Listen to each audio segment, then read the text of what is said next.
Good morning, ladies and gentlemen, and welcome to Medal Day here at the 2019 Baseball Canada 13U National Atlantic Championship Tournament. My name is Michael Petter. This is 360 Live, and you are 360 Live powered by Bell, and you are watching the bronze medal game between the host team, the Dartmouth Arrows, and from Prince Edward Island, the Summerside Chevys, two teams that played each other back on Friday night, a game that was won by the Chevys by a score of 8-6. The Arrows were leading going into the going into the top of the seventh, but the Chevys put up 4 runs to get that 8-6 victory.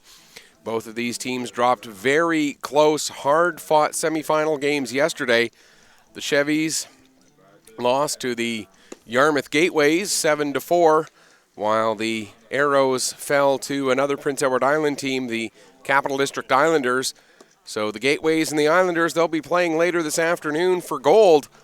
But here this morning, it's two teams that are going to try and bounce back from a disappointing, hard-fought semifinal loss to see if they can get themselves some hardware to take home here this morning. It is the bronze medal game, the Dartmouth Arrows and Summerside Chevys. By virtue of their better record through the pool play, the Chevys will be the home team in this game. So let's take you through the Arrows batting order. Leading off, it'll be first baseman Mitch Doucette. Batting second, the catcher Colby DeKoff. Batting third and playing shortstop today, Jacardan Pelly. Batting fourth, playing right field, Jacob Burgess. Batting fifth, today's starting pitcher for the Arrows, Ryan Ferguson. Batting in the sixth spot is the extra hitter, Cole Monk. Batting seventh, playing left field, Carter Saunchins. Batting eighth and playing third base is Brandon White. 9 and 10 will be second baseman Braden Curry and center fielder Liam Duquette. And with first pitch set to come here at 9:57 a.m., we're a couple minutes ahead of schedule, thankfully, as we may be running into some issues with the weather here today. It is misty, rainy, and the first pitch comes in at 9:57 outside to Mitch Doucette, and we'll run you through the offense behind starting pitcher Tyson Wedge, who delivers another pitch just a little bit high, ball 2. Behind Wedge, all the way out to the outfield, it'll be Owen Jones in left, Cole Eklund in center, Cale Coffin in right. The infield consists of Tyler Wood and Caleb Gallant on the left side.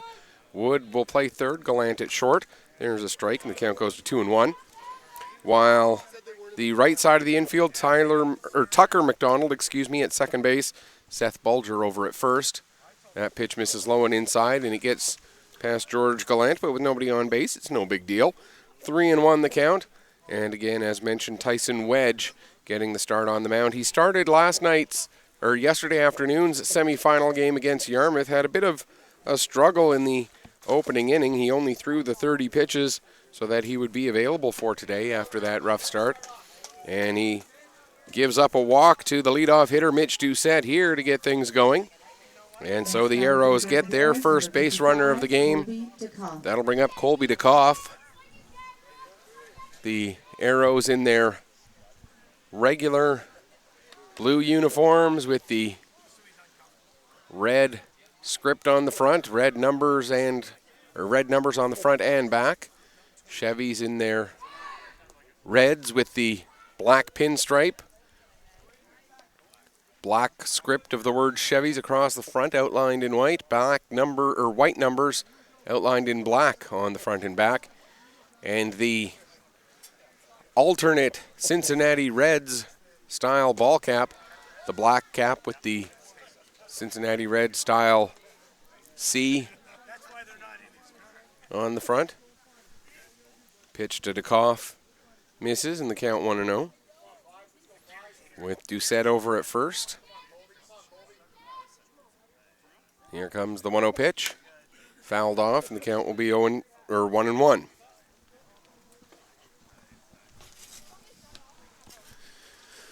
It's a not too cold, but a rainy day certainly here in Dartmouth. We do expect the rain to ease off soon. At least that is what the forecast calls for. It's 16 degrees right now, calling for light rain showers throughout the day. That ball gets away from George Gallant, and Mitch Doucette able to get down to second. 2-1 now the count here on DeKoff.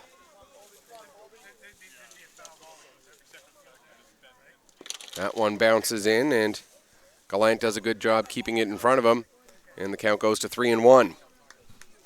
So it'll be interesting to see which of these teams has the ability to bounce back from that disappointing outcome yesterday. Again, for both of these teams, it was a very close, very hard-fought semifinal. For the Arrows, pretty much everyone I talked to a person said, that was one of the poorest outcomes that they've had in a season. It really boiled down to one bad inning defensively. There's ball 4. Back-to-back walks to get things started for the Arrows. That'll bring up Jacquardin Pelly. Like I said, one bad inning defensively and a couple of miscues on the base paths by the Arrows, and you put that together against a team with the skill level of the Capital District Islanders, and the Islanders made the Arrows pay for it. So we'll see how the Arrows bounce back from that. For Summerside, they played a good ball game. Yarmouth just had outstanding pitching. It was a big part of that victory, as Blake Newell was fantastic through 5 2/3 innings, just shutting down the Chevys. One stretch, he retired 8 in a row. Another stretch, he was retiring 6 in a row. Just a really, really strong pitching performance by Newell, and the Chevys couldn't get past him. There's a hard hit ball out to center, picked up on one hop by Eklund, and it was so hard hit and right at Eklund that each base runner could only advance one station. That'll bring up Jacob Burgess. And Burgess, the left-hander, who pitched yesterday's game, had a really strong game on the mound, throwing 5 2/3 innings. Today he's going to play right field. Comes up with the bases loaded here, and still no one out. First pitch misses high, ball 1. So the Arrows with a chance here to get on the board first, as they've loaded the bases in the top of this first inning. And one of the keys to this game is going to be which pitcher is able to better deal with the... And Doucette avoids the tag. Gallant picked up the ball, tried to place the tag on Doucette. And a nifty little move there by Doucette. He'll come in to score. Burgess reaches on the fielder's choice. No error. Just a great great offensive move by Doucette, and it's 1-0. DeKoff at third, Pelly at second. Burgess on at first with the fielder's choice, and I believe we're going to see a quick defensive change here for the Arrows, or for the Gateways, the Chevys, one of these teams. It's been a long weekend, folks.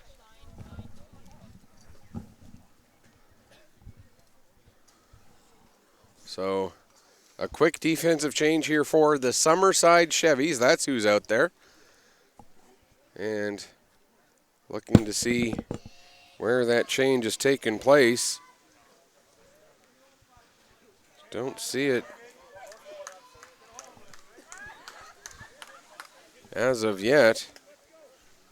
We'll have to wait, see what gets updated there. That's a hard hit ball that goes foul. And so Ferguson behind in the count here, 0-1.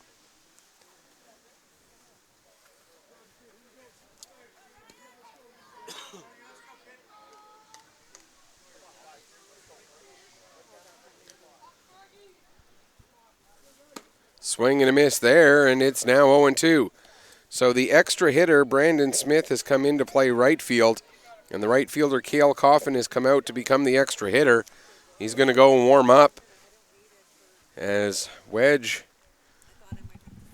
having his struggles here early. That one misses low, 1-2. The right-hander giving up a couple of walks, one hit, and just an unfortunate play. Can't really blame Wedge on that one. Can't blame anybody from the Chevys on that last one. There's a swing and a miss, strike 3. And that will be the first out of the inning. That'll bring up Cole Monk. Monk, the extra hitter for the Arrows in their lineup today. Steps in with the bases loaded and one away now.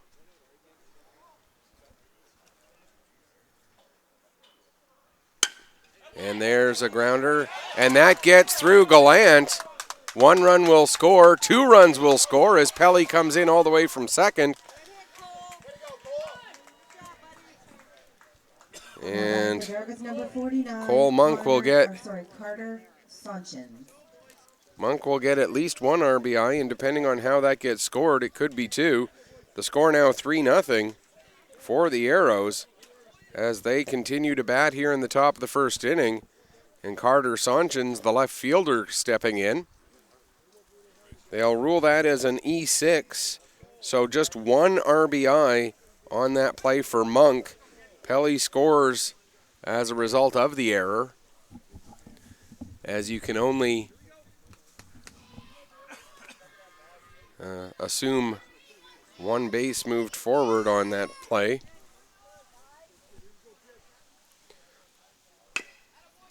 There's a grounder, and Wood bobbles that one. And the bases are once again loaded. That brings up Brandon White. And the normally sure-handed Chevys having a bit of trouble. And again, it might be these wet conditions are having an impact on them.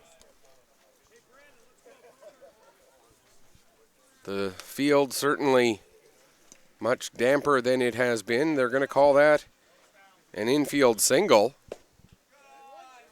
So that will load the bases. That'll bring up Brandon White with the bases loaded here, 1 away.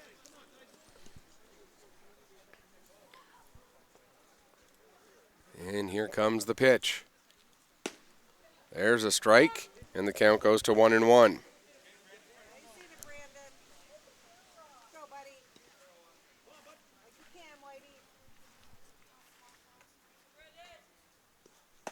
Swing and a miss, and the count now 1-2.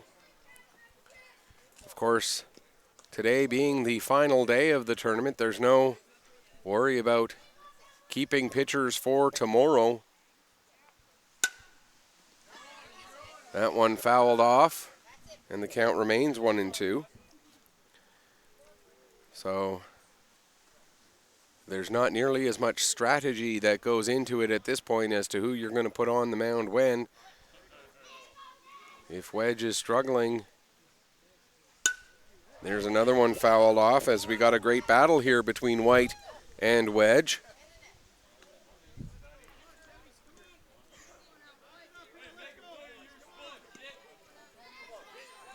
Here comes yet another 1-2 pitch. That'll miss high, and it's now 2-2.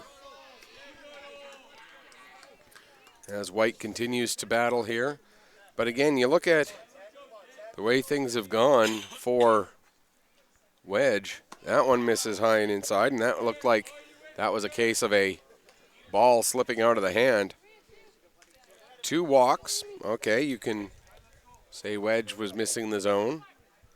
Then 1 single out into the outfield. A fielder's choice where a great attempt at a tag was made, but an even better base running move. Can't pin that on Wedge. Then you got a strikeout. Well done. Then you've got an error by the shortstop. Then you've got a play where the third baseman can't quite get the ball squared away, and now you've got a great battle. So looking at all of the things that have happened, it really can't be pinned on Wedge here. Now we got another strikeout, and that's 2 away. Number 38, Braden Curry. Yes, he's been a victim of some bad luck, obviously, but with the 3 runs given up, you really can't pin much of that on Wedge here starting. There's one fouled off as Braden Curry, the second baseman, now in to bat with the bases still loaded and 2 away. And here comes Wedge. That one just misses, and the count 1-1.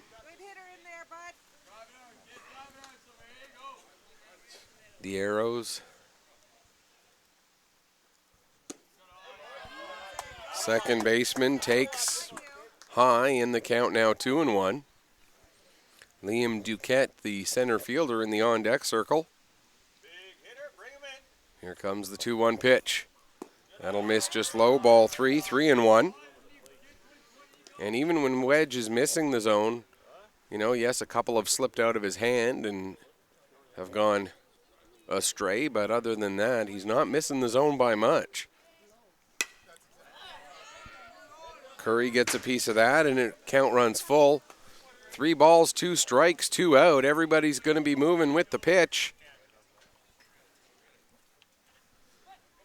Curry with a chance to do something big here. Hard hit, but right back at Wedge, and he's able to gather that one in and throw over to first for the 3rd out. However, the Dartmouth Arrows get a just about ideal start to the inning. They get 3 runs on just 2 hits. There was 1 error, and the bases left loaded. We've played half an inning, and the Dartmouth Arrows out to a 3-0 lead. Let's take you through the batting order for the Chevys. The Summerside Township Chevys, George Gallant, the catcher, will lead off. Tyson Wedge, the pitcher, bats second. Cole Eklund out in center field will be the 3rd hitter, while Owen Jones of left field bats cleanup. Tyler Wood, the 3rd baseman, bats 5th. Caleb Gallant, the shortstop, batting 6th. Cale Coffin, who started in right field, then came out to be the extra hitter, will bat 7th. Seth Bulger, the 1st baseman, bats 8th. Tucker McDonald, the 2nd baseman, bats 9th. And Brandon Smith, the right fielder, will bat in the 10th spot. Looking at the defensive alignment for the Dartmouth Arrows, the outfield, Carter Sonchins in left, Liam Duquette in center, Jacob Burgess out in right. Infield from 3rd to 1st looks like this: Brandon White, Jacarden Pelly, Braden Curry, and Mitch Doucette. And behind the plate, Colby DeKoff will catch the pitches coming in from right-hander Ryan Ferguson. Ferguson getting the start here in this bronze medal game for the Dartmouth Arrows as the hosts look to take home some of the hardware. But the team from across the other side of the Confederation Bridge looking to have something to say about that as well. Summerside Chevys getting their first at-bats here, and you got to figure that this will be a very key inning for them offensively to try to respond to a picture-perfect start that the Arrows were able to get in the top of the 1st. So we'll see how this plays out. George Gallant, the catcher, standing in for the first at-bat for the Chevys here in the bottom of the 1st. First pitch swinging out to shallow right field. Burgess coming in and makes the catch. So 1 pitch, 1 out. That'll bring up pitcher Tyson Wedge, the right-hander, stepping in to face his right-handed counterpart out there on the mound. That one misses just inside, ball 1.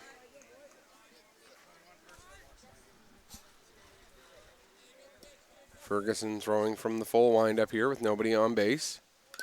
That one fouled back. And the count 1-1. Seems like the rain letting up here a little bit. Hopefully it will continue to stay out of the way. There's a grounder that gets past Ferguson. Curry gathers it up, throws it across, not in time. It gets away from Doucette, and Gallant will head down to second. And now batting for Summerside, number 51, Cole Eklund. And that will be an error on Curry. And so Gallant is Wedge is at second base with one away for Cole Eklund. Eklund had a 2-run home run in the first inning yesterday.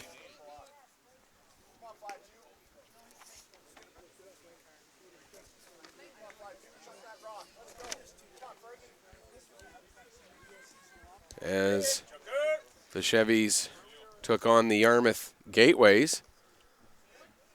Eklund looking to repeat that feat here, if at all possible. Actually, they're calling that they're putting 2 errors on that play. First, the fielding error by a fielding error and a throwing error sends Wedge to second, all the way to second base. So 2 errors on the one play. That one up into left field. Sanchez underneath it makes the catch for the second out. And that will bring up 55, Owen Jones. Owen Jones. Jones, the left fielder today, steps in. Runner on second base and now 2 away. Jones offers and couldn't quite hold up. Called first, or it's a first strike there to Owen Jones, excuse me. Jones came in relief yesterday and pitched well. Gave the Chevys a chance after the rough start from Wedge, but the Chevys couldn't put up quite enough offense. That one in the dirt, and the count goes to 1-2.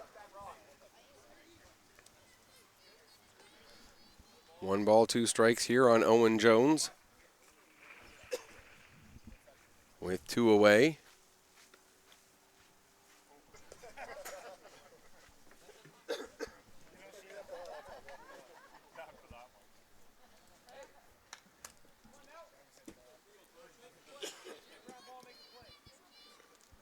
And Ferguson gets himself set for the 1-2 pitch. That one also bounces in. Heading down to third is Wedge. And the count now 2-2. Tyson Wedge standing at third base. Owen Jones has the 2-2 count. As we play the bottom of the first inning here. Arrows off to a near ideal start.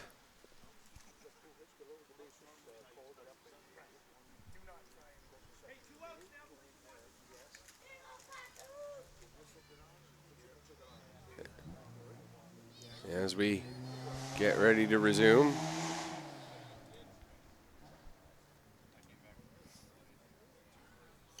Not quite sure what the issue was there, but whatever the case, we're ready to get going.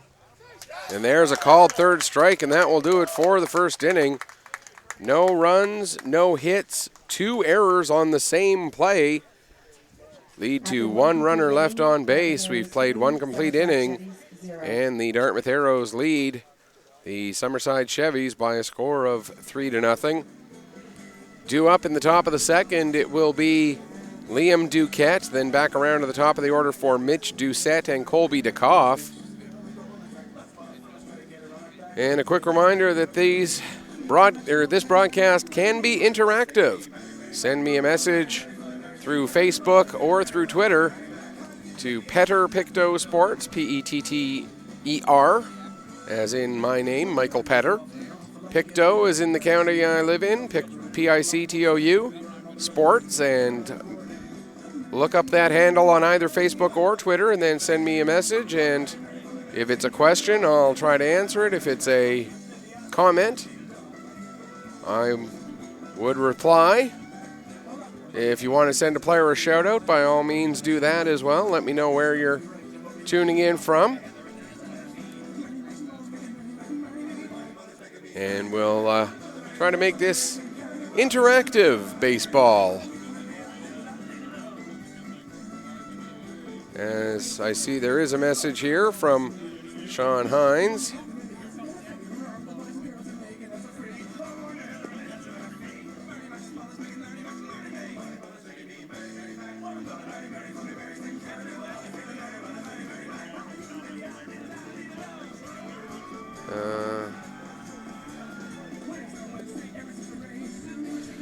The question from Sean Hines about whether these games are recorded and archived. Yes, they will be made available over on YouTube. Search 360 Live's channel on YouTube. That's the numeral 3 and then the word 60 and live.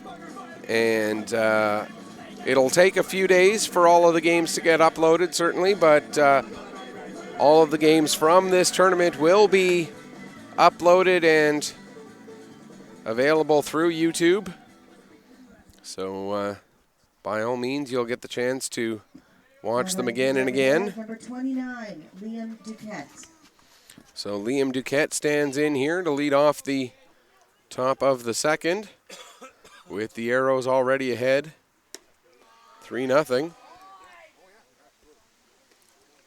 First pitch misses inside, ball one.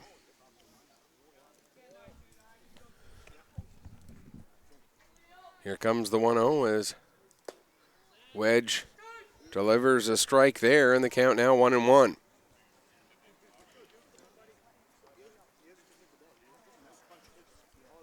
Here comes the 1-1 from Wedge. That one sent into the air in shallow center, coming in to make the catch. Now batting is Cole Eklund. Eklund makes the catch for the first out. And we're back around to the top of the order for Mitch Doucette. Doucette walked his first time up.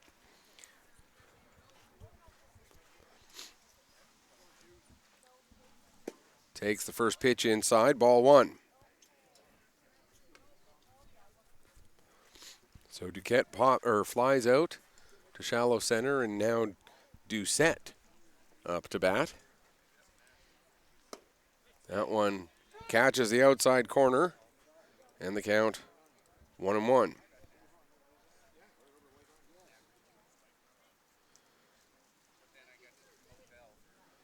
Wedge shakes off a couple signs, now gets one he likes.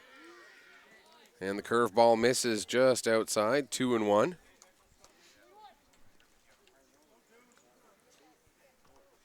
Here comes the 2-1 pitch. That misses inside, and it's now 3-1.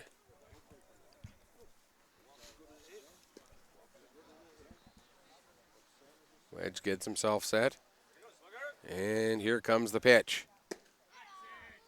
Catches the outside corner, and the count now runs full on the leadoff hitter for the Arrows, first baseman Mitch Doucette. That one misses high, and there's ball four, and Doucette earns his second walk of the game. That'll bring up Colby DeKoff. He walked and scored back in the first. And again, these pitches from Wedge, when they are missing, they're not missing by great big huge bunches. He's pitching aggressively, trying to get to the corners, but just not quite able to find the spot. There's a grounder. That'll get through out to center field. Eklund will gather that up, and you could see the spray coming off of the ball as it was rolling through the grass there. Number 81, Jacardin Pelly. That'll bring up Jacardin Pelly. And no big surprise, that ball immediately getting taken out of play so it can get dried off. Pelly singled and came around to score part of that 3-run first inning. Has a chance to generate more offense here as there are 2 on and 1 away here in the second.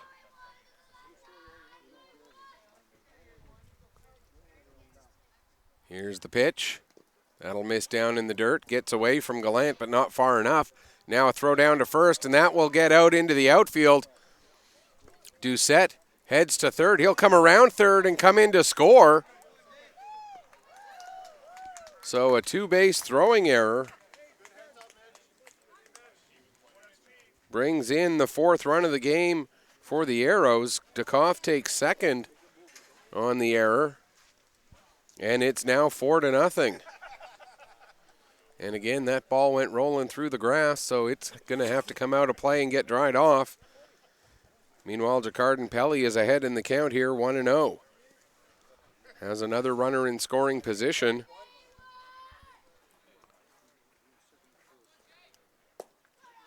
That one misses outside, and the count 2-0. And again, not a lot of this that you can blame on Wedge. Tyson Wedge, the victim of unfortunate circumstances, to say the least. That one sent out into deep right center field, and a 2-run home run for Jacquardin Pelly will make it now 6-0. As the big blast from the Arrows representative in the home run derby back on Friday night shows why he was selected to be in that event. And I think we're going to see a pitching change here as Brandon Smith, or as Cale Coffin has finished getting warmed up. He's ready to go. Coffin will come in and take over on the mound. Wedge will come out and become the extra hitter. Tyson Wedge, 6 runs on 4 hits. However, at least one of those runs, and possibly even 2, one of those runs was unearned. So 6 runs, 5 earned in an inning and a third on 4 hits, 3 walks, and 2 strikeouts.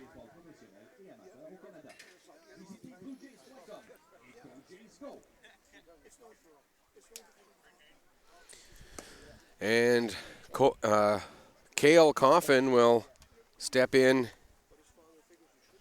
to be the new pitcher. For the Summerside Chevys, number 68, Cale Coffin. See a question here from Melissa Chatham, or if I could, of course it's now disappeared from my screen. Here we go. From Melissa Chatham, is there a way to watch the championship game live without a Bell account? Yes, indeed. That championship game will be available here on 360 Live as well as on 5TV1. And I don't believe you need a Bell account to watch 360 Live.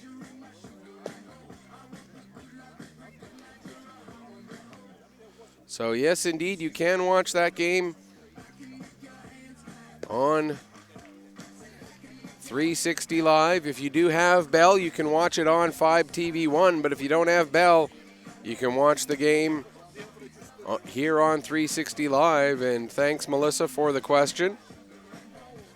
We will have that game between Yarmouth and Capital District coming up at 1 o'clock after this bronze medal game here between the Dartmouth Arrows and the Summerside Chevys. Arrows right now leading at 6-0. Cale Coffin now in to pitch, and the first man he'll face is the lefty Jacob Burgess. Burgess reached on a fielder's choice his first time up. That one Fouled up high, out of play, first base or third base side, and the count goes to 0-1. Coffin, another right-hander, standing in relief of Tyson Wedge, and again for Wedge, there's a swing and a miss as Coffin pulled the string on that curveball. Had Burgess way out in front and over the top of it.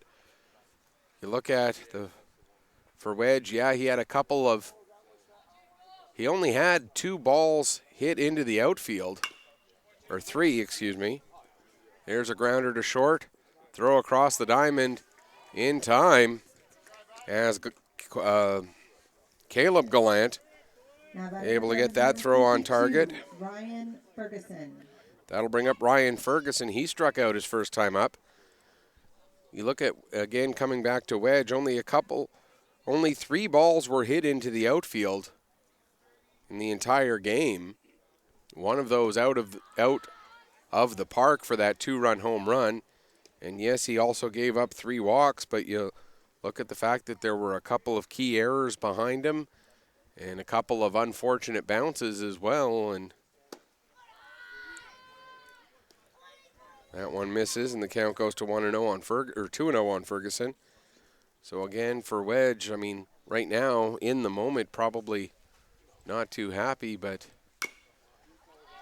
he can't blame himself for what happened. There's a grounder to third, and there's another throwing error as Wood has that ball get away. And Ferguson will get into second on the throwing error. That's the 3rd error committed by the Chevys defense. And Cole Monk will step in. He reached on an error, also got an RBI on the play. And he comes up here with a runner on second and 2 away. Pops that one foul, and the count 0-1. And you look at those, the throwing, 1 was a fielding error, 2 were throwing errors by the Chevys, and the ball, even though it's not raining now, the fact that there's so much moisture on the ground, the ball certainly is a little bit difficult to get a grip on necessarily, especially if the ball is, bouncing around a bit before it gets to the player. There's a high in the center of the diamond. Calling for it is Coffin. He gets underneath it and makes the catch for the 3rd out, but not before the Dartmouth Arrows put 3 more runs on the board on 2 hits. There were 2 Summerside errors and 1 runner left on base. We've played 1.5 innings, and the Dartmouth Arrows out to a commanding 6-0 lead. But you look at the Summerside Chevys and what they've done in this tournament. Through their 4 previous games, the Chevys have scored a grand total of 35 runs. 35 runs over 4 games. That's 8 3/4 runs per game, including 1 game where they scored 10 against St. John's in round robin play. Another game where they scored 13 against the Port City Pirates. And they put up 8 runs in their victory over these Dartmouth Arrows when they played back on Friday night. So the Arrows have matched their run total from Friday's game. But the Chevys certainly have the capability to put up offense as well. They haven't had it yet, but it's only been 1 inning so far offensively for the Chevys. They've got a chance to get going now. And it's going to be Tyler Wood, Caleb Gallant, and Cale Coffin due up for the Chevys here. And so we'll wait and see if they can work their way back. Tyler Wood leads things off Now batting for the Chevys. Number 10, Tyler Wood. Wood playing third base in this game for the Chevys. The lefty doing a little bit of groundwork. Then he'll get set to face the right-hander, Ryan Ferguson. Ferguson's first pitch. Swung on and hit hard out into left field. That'll go over the head of Saunchins all the way to the wall. Wood will get in with a stand-up double to lead things off here in the bottom of inning number 2. That'll bring up Caleb Gallant. Caleb Gallant. The shortstop with a chance to drive in a run here after the leadoff double by Wood. Ferguson, quick check back to Wood. Delivers that pitch a bit high, ball 1. Tyler Wood, a very hard hit ball out to deep left field. One hop off the wall. Saunchins was on his horse but could not get there. There's a grounder right back to Ferguson. He'll get it over to first to Doucette for the first out. Wood advances to third on the play. Batting for Summerside, number 60. And that'll bring up Cale Coffin. Coffin now pitching for the Chevys. Taking over in relief of the starter Tyson Wedge. First pitch to Coffin, misses low, ball 1.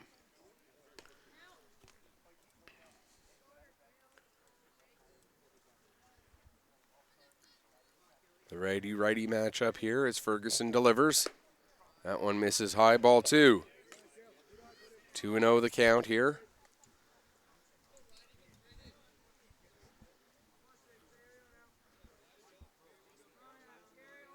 And the pitch. That one catches the inside corner, 2-1.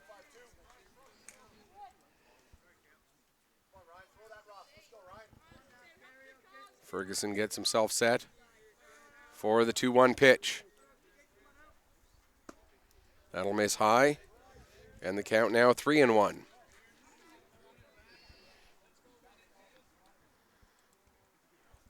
Again, this the final day of competition here at this event. There's a strike, and the count 3-2. So this will be the last game for each of these two teams. Pitch counts only become a factor when the pitcher gets towards 85. There's a foul ball, as that will be the daily limit for any pitcher who appears in this game. And you got to figure that, therefore, Ferguson is going to be out there for as long as he's allowed. There's a ball that ends up falling in between the second baseman Curry and the right fielder Burgess. And hustling the whole way is Coffin. He gets all the way to second base. Wood comes in to score. Number 44, Seth Bulger. Wood had to wait to see if that ball was going to land or not before he could take off. And once it did land, he was already at third base, so not that far to travel. And they're going to rule that as an error. So Coffin gets to second base on the two-base error. Wood comes in to score, and that'll bring up Seth Bulger.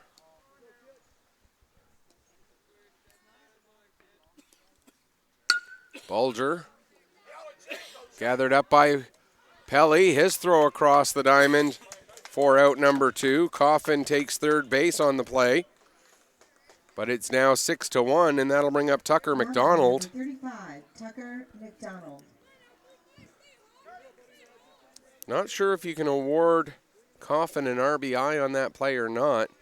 I don't think you can presume a sacrifice fly. So I believe no RBI is credited. That's my understanding. McDonald fouls that one off, and the count goes to 0-1. Here comes the 0-1 pitch. That one fouled back, and the count goes to 0-2.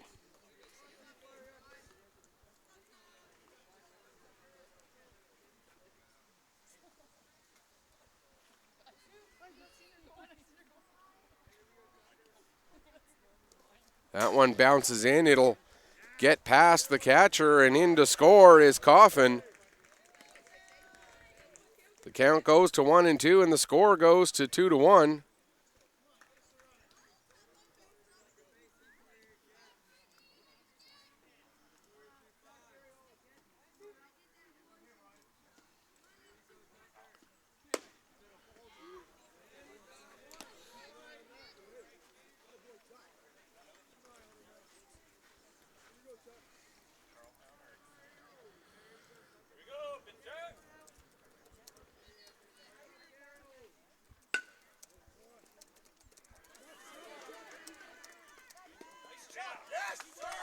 And there's a nice play made there to retire Tucker McDonald. Start with arrow 6, Summerside Chevys 2.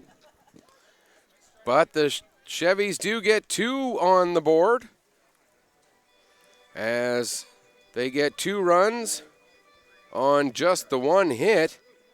There was 1 error and nobody left on base. We've played 2 complete. And the score is now Dartmouth 6, Summerside 2. Due up for the Arrows in the top of the 3rd. It'll be left fielder Carter Saunchins, third baseman Brandon White, and second baseman Braden Curry. As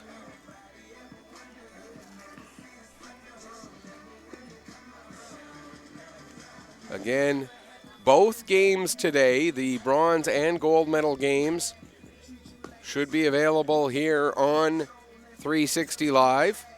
So if you've got the link, if you're watching this game, obviously you are, you'll be able to watch the gold medal game on this same place. It'll also be available on 5 TV. So for Bell Television customers, you can get the game on 5 TV 1, but that gold medal game will be available right here on this link. You can watch it either way, on the internet or on 5 TV 1. 1 o'clock the scheduled start time for that game between Yarmouth and Capital District for the Atlantic Canadian Championship later this afternoon. Right now we're playing for the bronze medal. And Carter Saunchins, who singled in the first, comes up here to lead off the top of the 3rd inning. Arrows put up 3 in the first, 3 more in the second. Chevys with 2 in the bottom of the second to get us to where we stand right now. First pitch to Saunchins misses inside, or Saunchins, excuse me, misses inside, and the count 1-0. Saunchins grounds that one right down to Caleb Gallant. He gets handcuffed by it, and Saunchins in safely, and that's going to be the 4th error committed by the Chevys defense. And that'll bring up Brandon White. He struck out his first time up. And White comes up here with 1 on and nobody out here in the top of the 3rd. The Chevys defense certainly not as sure-handed as it usually is. There's a grounder to 3rd. And again, Wood has trouble gathering that one up. Back-to-back errors put runners on 1st and 2nd with nobody out. And that'll bring up Braden Curry. And I don't know if the field conditions are getting into the head of the Chevys and they are expecting to have trouble with the ball and therefore it's happening, or what the situation is, but they are certainly not dealing well with these conditions. There's a bunt put down right back at the pitcher. Coffin comes out off the mound and gets the throw down to first for the first out of the inning. But Curry does his job and pushes the runners to 2nd and 3rd. The sacrifice bunt. That'll bring up Liam Duquette. He flew out to center his first time up. Comes up here with 1 away and a pair of runners in scoring position, looking to extend the 6-2 lead. There's a strike, And the count goes to 0-1 on the center fielder for the Arrows.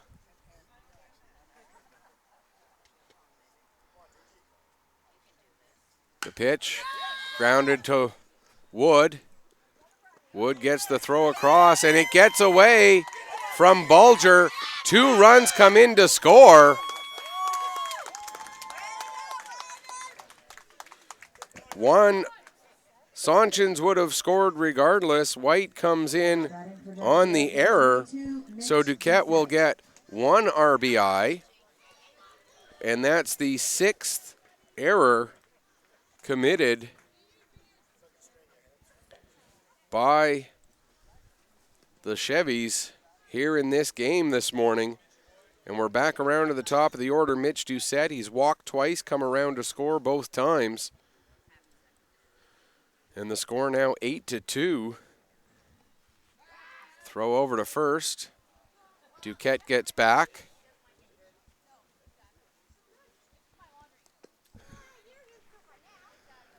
And that throw over to first, sponsored by Procter & Gamble. Doucette stands in, gets the first pitch to him. There's a throw down to second, and Duquette in safely with the steal.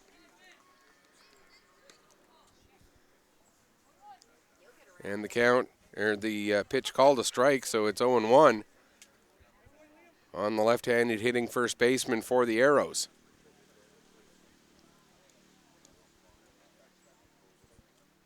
Coffin delivers.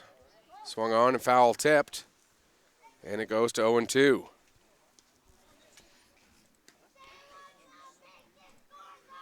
No balls, strikes. Runner on second with 1 away. Here, top of the third. Arrows leading at 8-2. 3 in the first, 3 in the second, 2 more here in the third. That one lined hard but right into the fence in front of the third base dugout, and that's why we have fencing in front of the dugouts here at this field, as that ball was heading that way in a hurry. Count will remain 0-2. And here comes the next pitch to Doucette. Swung on and missed. Strike 3 for out number 2. Now batting for Dartmouth, number 55. That'll bring up Colby Colby DeKoff. DeKoff walked and scored in the first, singled and scored in the second. Comes up here with 2 away and a runner on in the third.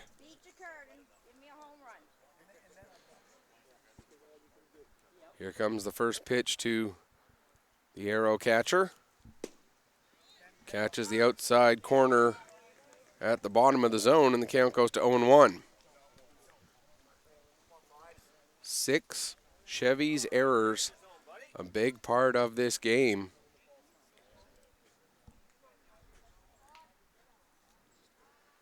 Has allowed the Dartmouth Arrows to get that offense going. Fair ball, throw across the diamond in time. Good strong throw by Wood on target that time. And the Arrows get 2 more unearned runs. They put 2 runs on the board, no hits, 2 errors, or 3 errors, excuse me, and 1 runner left on base. We've played 2.5, and the score, Dartmouth leading it 8-2, due up in the bottom of the third. It's Smith, then back around to the top of the order for Gallant and Wedge.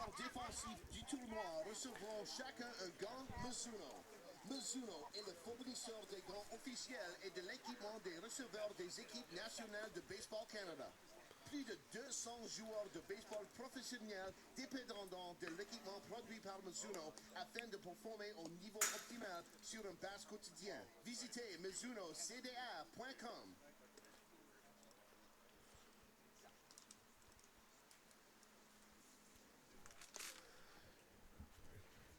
Ferguson out to take his warm-up pitches here to get ready for the bottom of the third. Once again with a 6-run margin to work with.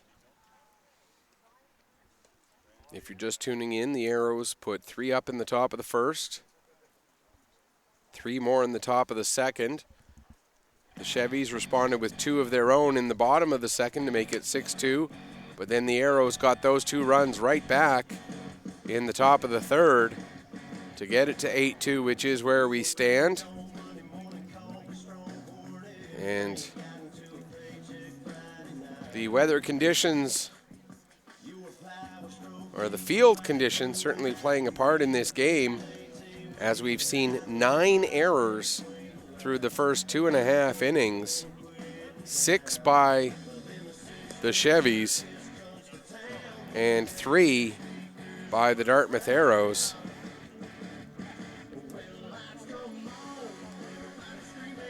And so far, Dartmouth has been able to take advantage of those Chevy miscues. Of their 8 runs, just 5 of them are earned, 3 unearned runs.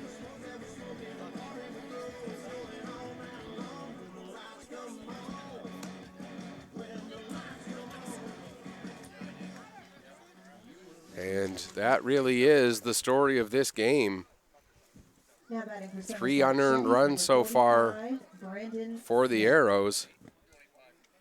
And one of the runs for Summerside likewise unearned. There's a swing and a miss by Smith as the right fielder leads off here in the bottom of the third. So we see 10 runs and 4 of them unearned runs here this morning. Obviously, it's not raining anymore, but the field's still damp. There's a called third strike, and Smith goes down on 3 pitches, caught looking. And that's the second strikeout of the game for Ferguson. That brings us back around to the top of the order. George Gallant, he flew out to right field, leading off the top of the first. 0 for 1. That one misses outside in the count 0-1, or 1-0, excuse me.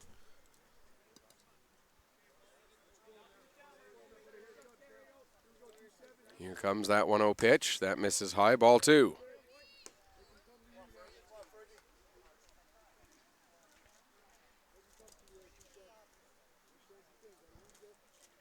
Gallant ready to receive the 2-0. That one right in, down near the bottom of the zone, in the count 2-1.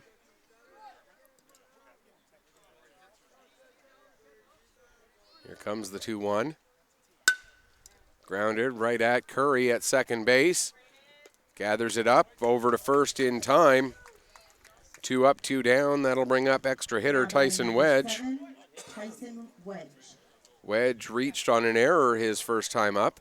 Actually reached on a pair of errors. Took first on the fielding error and then was able to advance to second on the throwing error on the same play. Time called.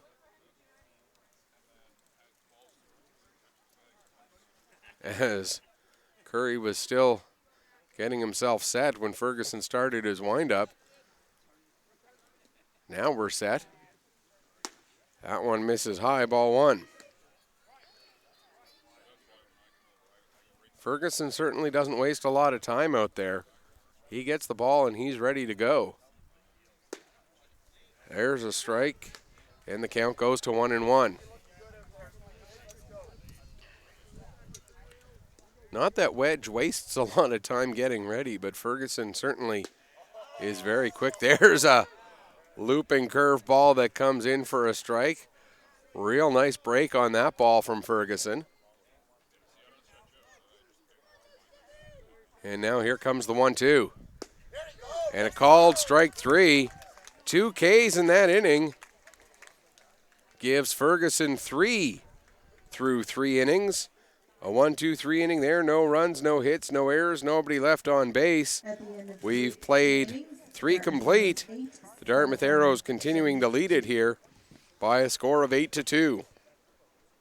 Due up in the top of the fourth, it'll be Jacquardin Pelly, Jacob Burgess, and Ryan Ferguson. And if anyone gets on, then Cole Monk will bat fourth. Please come to the announcer's booth. Thank you. As the Arrows look to extend their lead here in this fourth inning. It's been one of those games where just about everything has gone right for the Arrows. Unlike last night where the bounces just couldn't seem to go their way against the other Prince Edward Island team, and it looks like we're going to get some changes for the Summerside Chevys. Unfortunately, I'm not going to be able to hear what's being said, but we'll wait to see as Game Stream or Game Changer gets updated. And when I see what those changes are, I'm just going to take a quick look around the field. See, Zach McNeil is now playing first. I can tell you that one.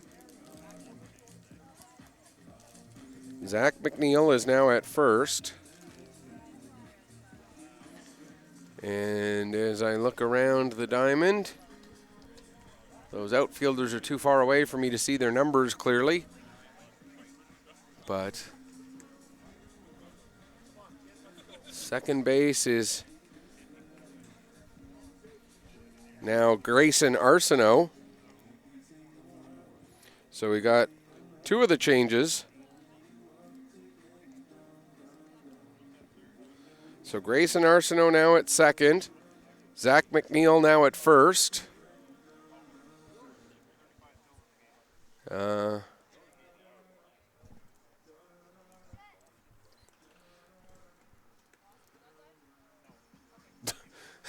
I just heard the umpire ask the official score, "You got that?" And the score said, "Nope."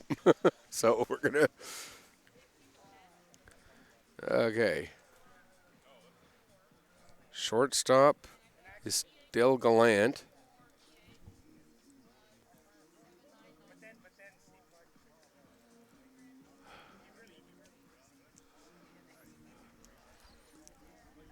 All right, so let's...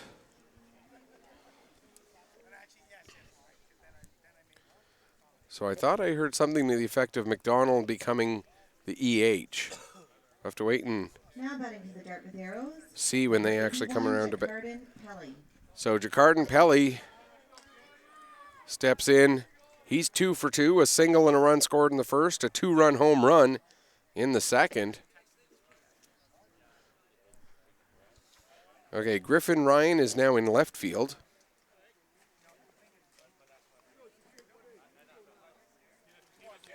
So Griffin Ryan takes over in left for Owen Jones.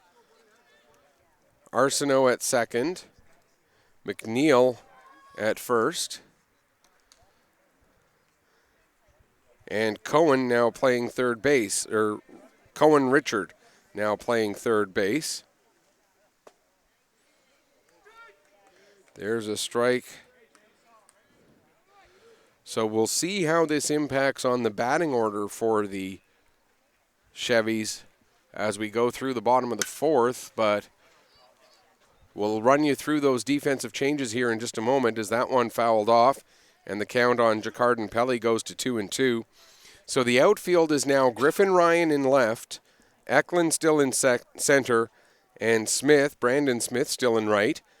Cohen Richard is now at third base, Caleb Gallant still at short. The new second baseman, Grayson Arsenault, the new first baseman, Zach McNeil, and the battery remains the same, George Gallant behind the plate, receiving the pitches from Cale Coffin, and there's a strikeout of Jacquardin Pelly. The second strikeout by Coffin, Number 59. and that'll bring up Jacob Burgess. He reached on a fielder's choice in the first, grounded out in the second, so 0 for 2 on the day for Burgess. There's a hard hit ball right at Gallant, and Caleb Gallant gets the throw across for the second out of the inning. That'll bring up Ryan Ferguson. Ferguson 0 for 2. And Dartmouth's next batter, number 52. Striking out in the Ryan first, Ferguson. reaching on an error in the second. Here comes the first pitch to Ferguson. Swung on and missed, and the count goes to 0-1.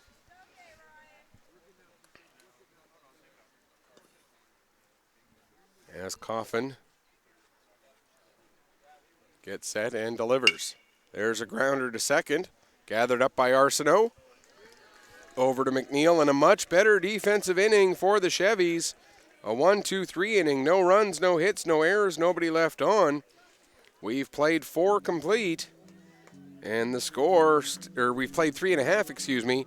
And the score 8-2 for the Dartmouth Arrows. Due up for the Chevys, I think it'll be Cole Eklund, Griffin Ryan, and Cohen Richard. But again, we'll have to wait to see how the order plays out here. As I thought I heard something to the effect of Tucker McDonald being the extra hitter, or going to extra hitter. We'll have to wait and see about that. Again, that's sometimes one of the perils of being positioned just a little bit too far away from the scorer's table, that you can't quite hear those changes that are being indicated. Now it looks like we might get some changes for the Arrows, as Ferguson is still out there on the mound. Doucette still over at first base. It's still DeKoff behind the plate. Still Pelly at short. It looks like Brandon Curry has been replaced by Jake Wombolt at second. Yes, indeed, Wombolt is now at second base. Oops. Replacing Braden Curry.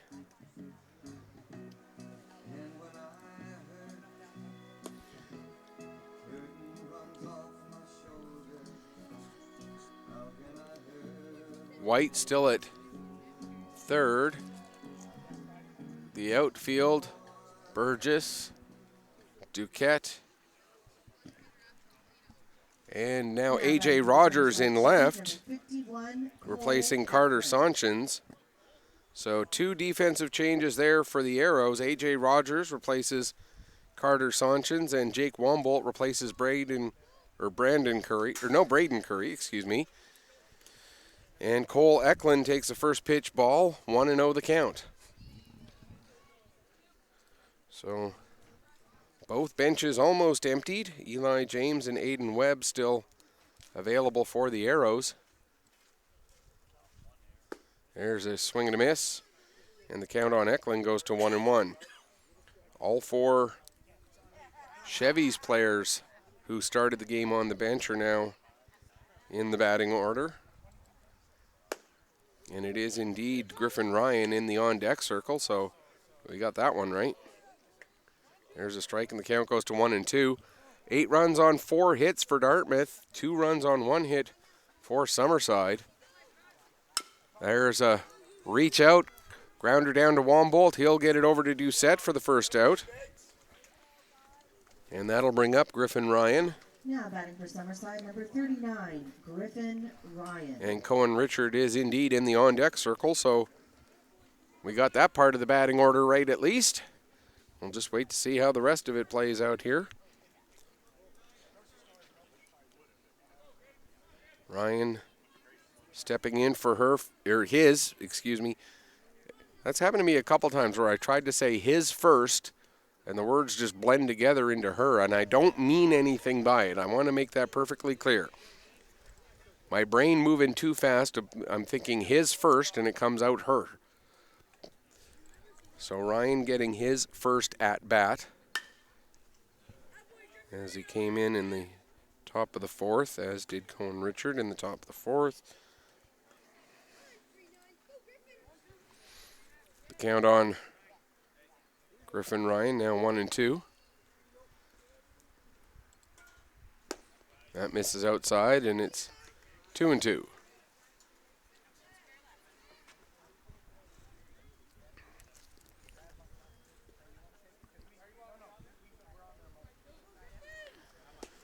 That'll miss inside. And I believe we're at a full count now.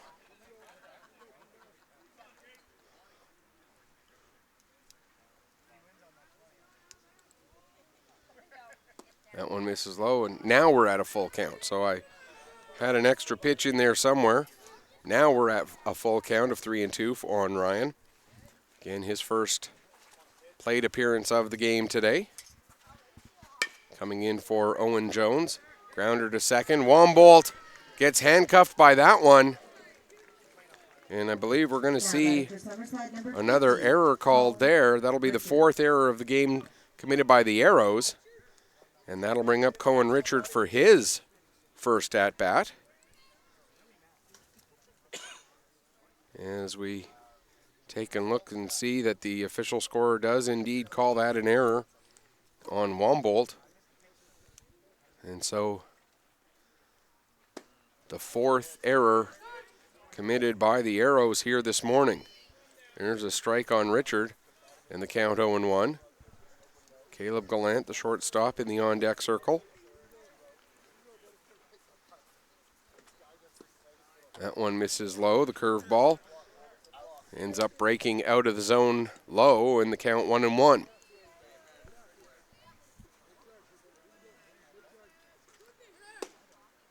Fastball at the knees, and the count 1-2.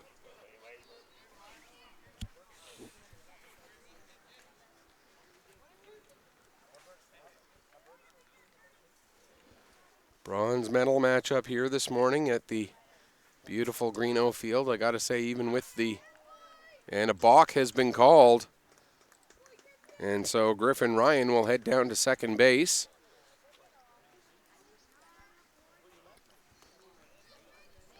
The count remains 1-2, and now runner in scoring position. That misses high, and the count 2-2. I got to say, even with the weather conditions, the field here is in great shape. Yes, it's wet. Yes, it's not ideal, but considering the weather, it's as good as anyone could ever expect. They've done a great job keeping this field in good shape all weekend long. Full credit to the crew from the HRM as well as the local volunteers here who have combined to keep this field in shape. There's a called third strike, and that's the fourth strikeout for Ferguson. That'll bring up Caleb Gallant. Number 36, Caleb Gallant.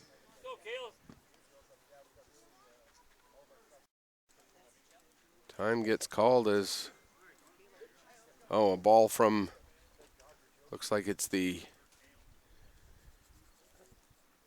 Islanders who are warming up out beyond the left or right field fence out there beyond first base.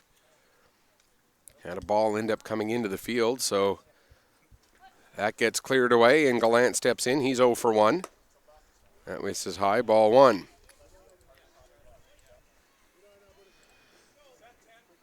Gallant grounded back to Ferguson his first time up. That was back in inning number 2. Comes up here with a runner on second and 2 away. Takes a strike, and the count goes to 1-1.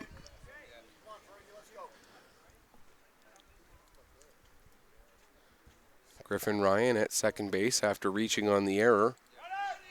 Runner going, grounder to third. Pelly gathers it up, throws across in time, and the error does not end up costing the Arrows. No runs, no hits. 1 error and 1 runner left on base. We've played 4 complete. We'll head to the 5th with the Arrows leading at 8-2. Due up for the Arrows, Cole Monk, A.J. Rogers, and Brandon White. If anyone gets on, then Jake Wambolt will get his first plate appearance of the game. For Rogers, it'll be his first as well. As quick look around just to make sure that no other defensive changes. Not that there are any more players able to be brought in, but some players might be re-entered into the game, or defensive alignments may end up changing again. So it's okay. Bulger is still out, so McNeil is still at first there. Arsenault still at second. Richard still at third. And that other defensive change, Griffin Ryan, still out there in left field. Actually, no. Brandon Smith has moved from right field to left field, and Griffin Ryan is in right field. So the outfield from left to right is Smith, Eklund, and Ryan. The infield is Cohen, Gallant, Arsenault, and McNeil. Behind the plate, George Gallant. And on the field, or on the mound, still Cale Coffin, as it has been since there was one away in the second inning. Monk, grounder to short, gathered up by Gallant, across in time. And Monk goes to 0 for 3 on the day. Reached on an error in the first. Popped out in the second, grounds out here in the fifth. That'll bring up A.J. Rogers for his first at-bat after coming in as a defensive replacement in the bottom of the fourth. The right-hander to face the righty Cale Coffin for the first time. And the first pitch to Rogers, a called strike.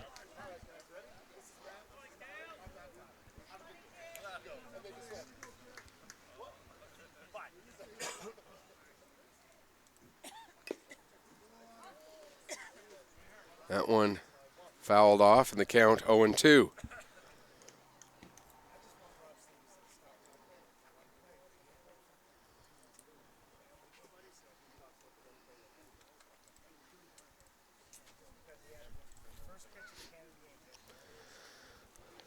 Coffin getting himself set to deliver the 0-2 pitch to the new left fielder for the Arrows.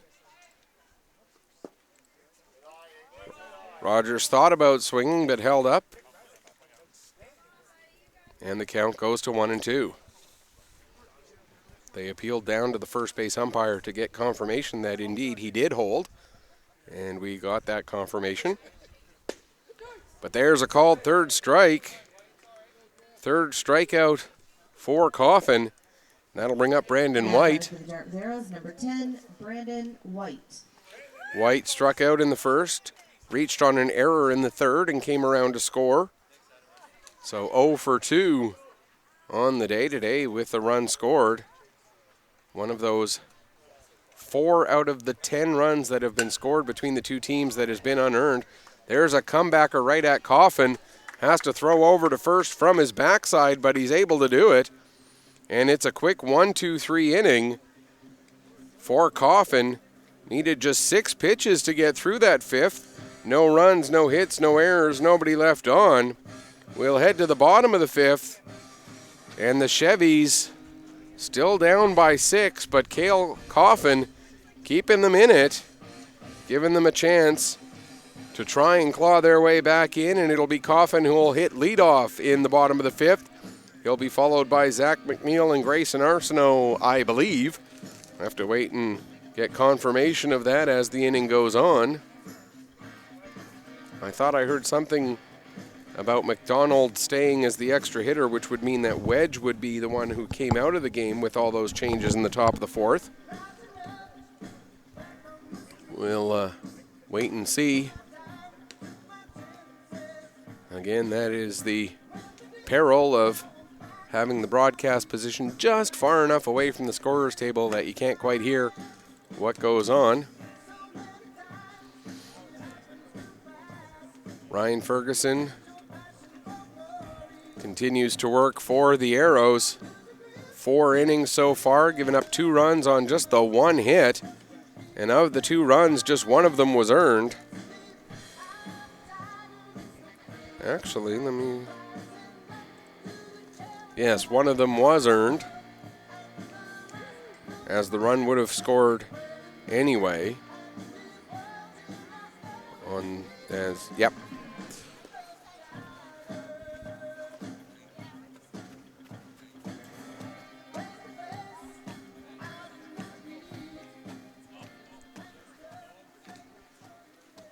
So here comes Cale Coffin. He reached on an error and scored back in the second inning. Number 68, Cale Coffin.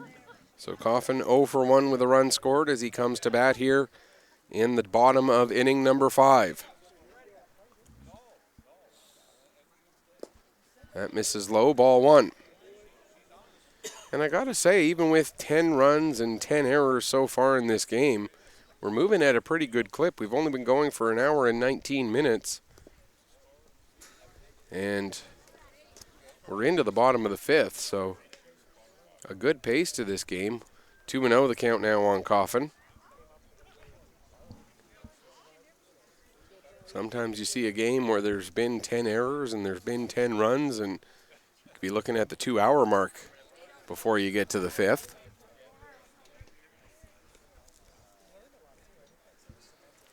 But we've also seen a lot of first pitch swinging and a lot of balls in play early in counts, which helps to move things along as well.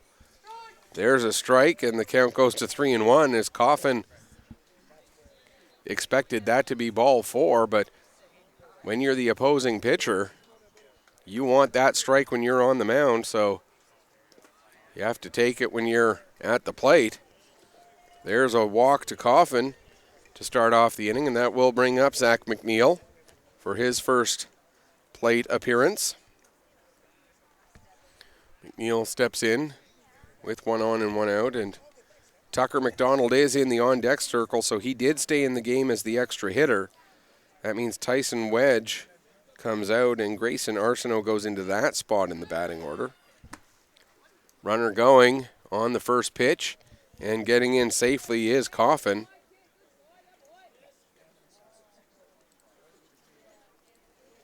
Now batting number 54, Zach McNeil. So McNeil ahead in the count here, 1-0. Now has a runner in scoring position. Takes that one high, and the count goes to 2-0. As Ferguson has about 20 pitches left available to him in his count. That one misses high, ball 3, 3-0.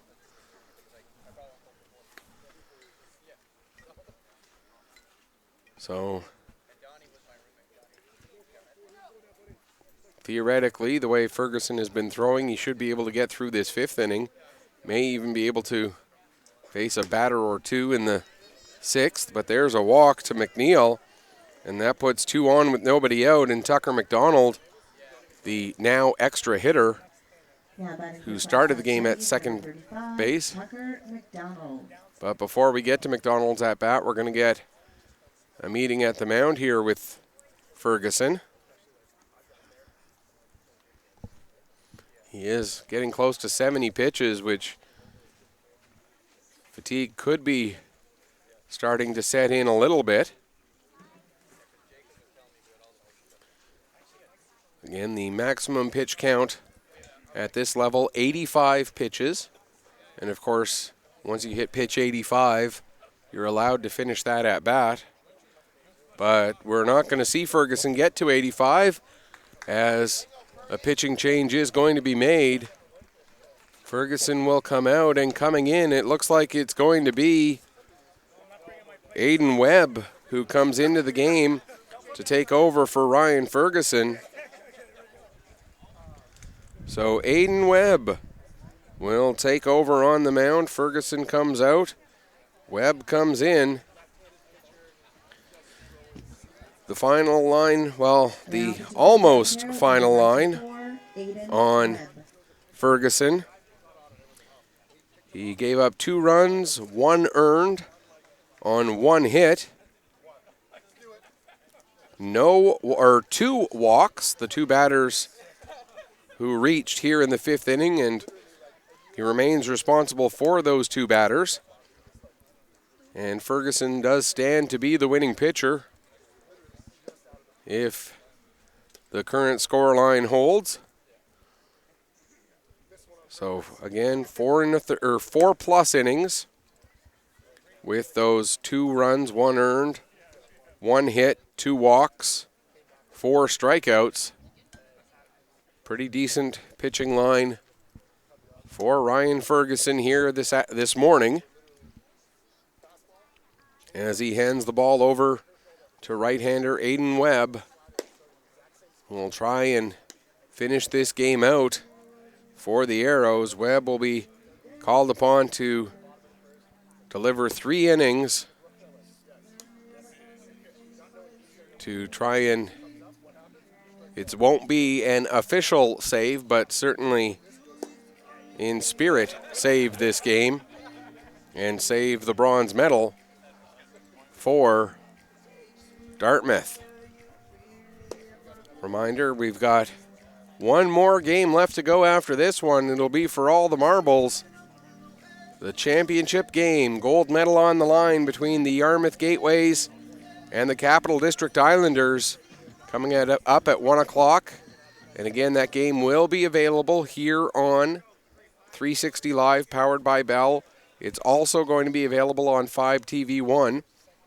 So if you are a Bell customer, you can watch it on Channel 1 or 401. There's a strike to McDonald. First pitch from Webb. If you are not a Bell customer, you can watch the game here on this same link that you've been watching all of the games from this tournament. That one misses low. The count now 1-1. Either way, we'd love to have you join us for that gold medal game this afternoon. Should be a very entertaining ball game between 2 pretty good ball clubs. That one misses low, and the count goes to 2-1. Hopefully we'll have the ground a little bit dried up by then. No more rain in the forecast, I don't believe. There's a swing and a miss, and the count goes to 2-2. Hopefully, knock on wood, no more rain expected. Webb delivers. Throw behind the runner, and picked off is McNeil as he wandered a little bit too far away from the bag, and one of the most unusual double plays you'll ever see, a strike him out, pick him off. Brandon Smith. Not strike him out, throw him out, caught stealing, but strike him out, pick him off. 2-3 on the put out, and that's 2 away. Coffin heads down to third on the play, but Brandon Smith now up to bat, and he swings through the first pitch, 0-1. Smith 0-4-1 as well, as he struck out his first time up back in the third.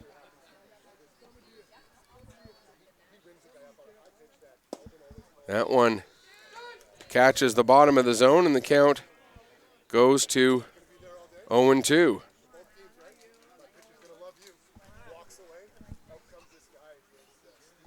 Here comes the 0-2.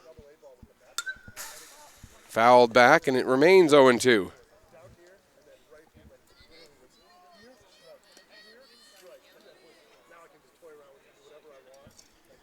Here comes another 0-2 from Webb, throwing from the full windup with the only runner on third base. That one misses, or does curve back in over the plate. What a breaking ball from Webb. Buckles the knees of Smith.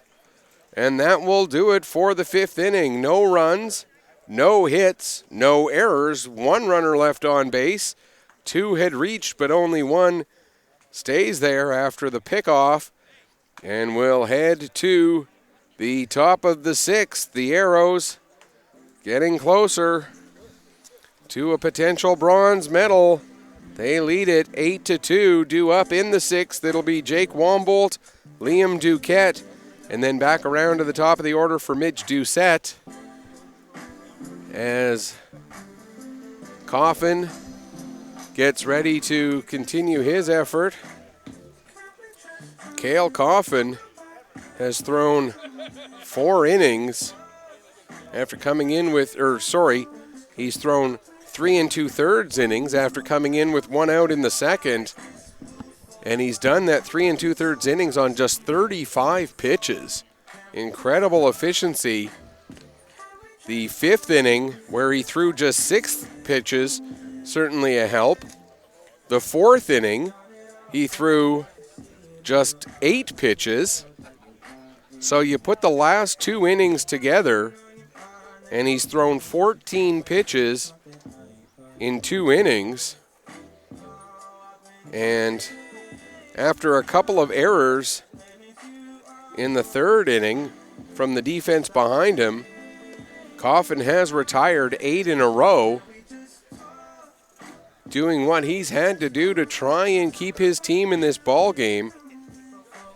He's given up 2 runs, both unearned, as both players reached by way of errors in that 3rd inning.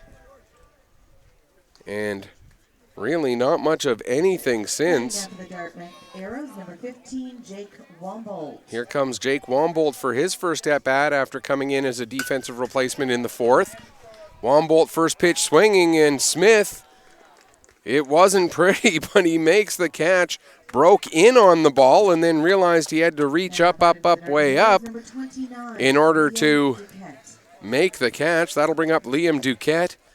Duquette flew out to center and then reached on an error and had an RBI in the 3rd. So 0 for 2 with an RBI. Comes up here with 1 away in the 6th.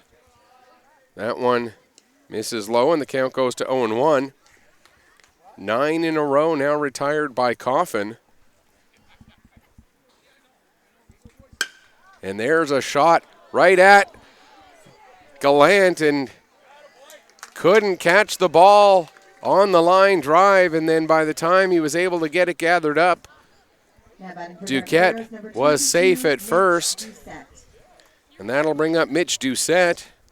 Doucette walked twice, came around to score both times, and then struck out in the 3rd. And just to show how Coffin has been performing, Doucette batted in the 1st, the 2nd, and 3rd, and then now we're all the way to the 6th for him to get his 4th plate appearance. And that play for Duquette is ruled an E6. So Duquette reaching on an error for his 2nd time, the 7th error committed by the Chevys in this game. So that will end the streak of 9 in a row retired by Coffin. Here comes the pitch. That one fouled off, and the count goes to 1-1.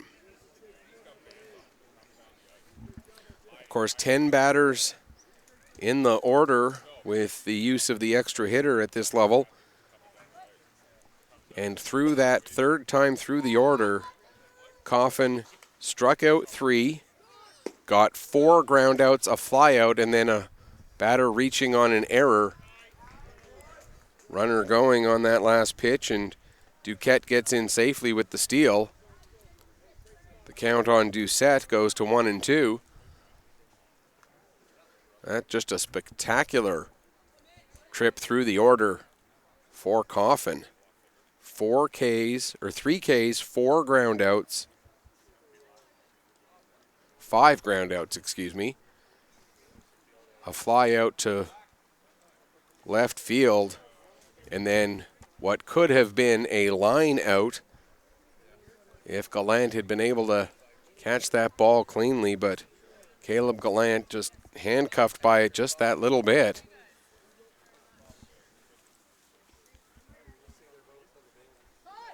Time is called as Coffin waited too long, and Doucette asked for and received time there. So the count remains 1-2. Duquette at second, Doucette at the plate, 1 away here. Top of inning number 6. The Arrows leading it by 6. Looking to add to that lead. That one bounces in at the front of the plate. Throw down to third, and Duquette will get in safely. Count goes to 2-2 on Doucette. As the temperature's starting to pick up a little bit here, it is warming up. It was 16 degrees when we started. There's a line shot, and that will be the third out of the inning, as it was caught by, or second out of the inning, excuse me, as it was caught by Arsenault. Duquette able to get back into third quickly, and Colby DeKoff, who walked in the first, singled in the second, came around to score both times, then grounded out in the third. Takes here on the first pitch of his fourth plate appearance of the game. Technically 1 for 2 with a walk and 2 runs scored. Ahead in the count, 1-0.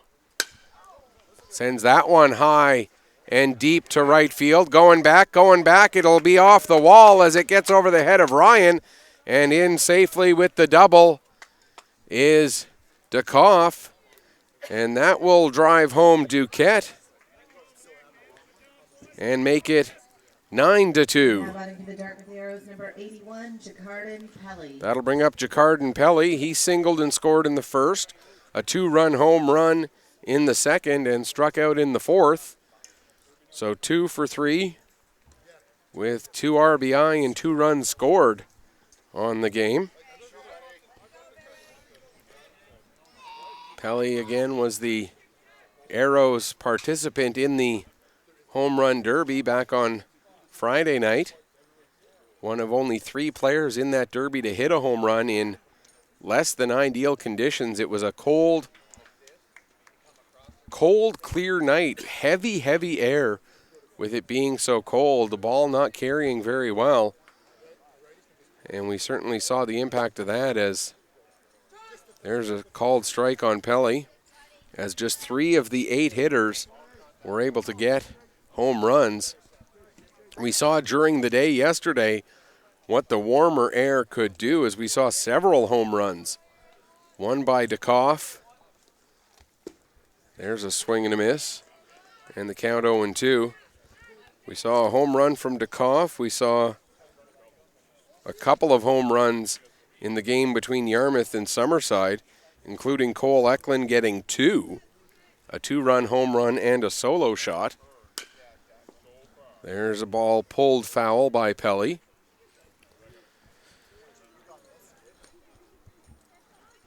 And, I mean, the scheduling of an event like this is always challenging. But when you throw a home run derby in,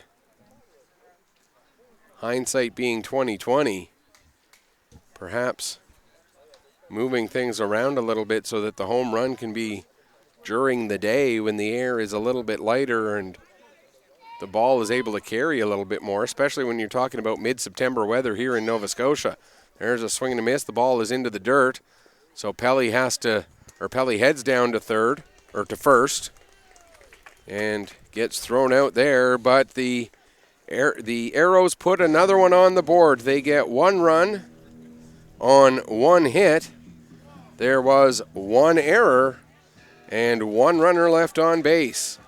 We'll head to the bottom of the 6th. The Chevys will need to put 7 runs on the board over the last 2 innings if they want to try and come back. And it'll be the top of the order, Gallant, Arsenault, and Eklund, to try and get that rally started. And if anyone gets on, then Griffin Ryan will try to keep things going. Aiden Webb came in with 2 on and nobody out in the 5th. He was able to strike out a pair and also benefit from a wonderful pickoff by DeKoff. Colby DeKoff, who now is 2 for 3 at the plate, walked once, scored twice, has an RBI, and has a great pickoff play from behind the plate.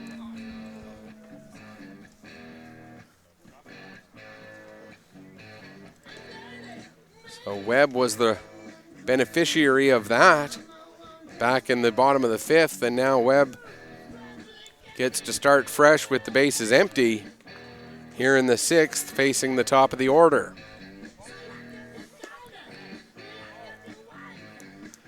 And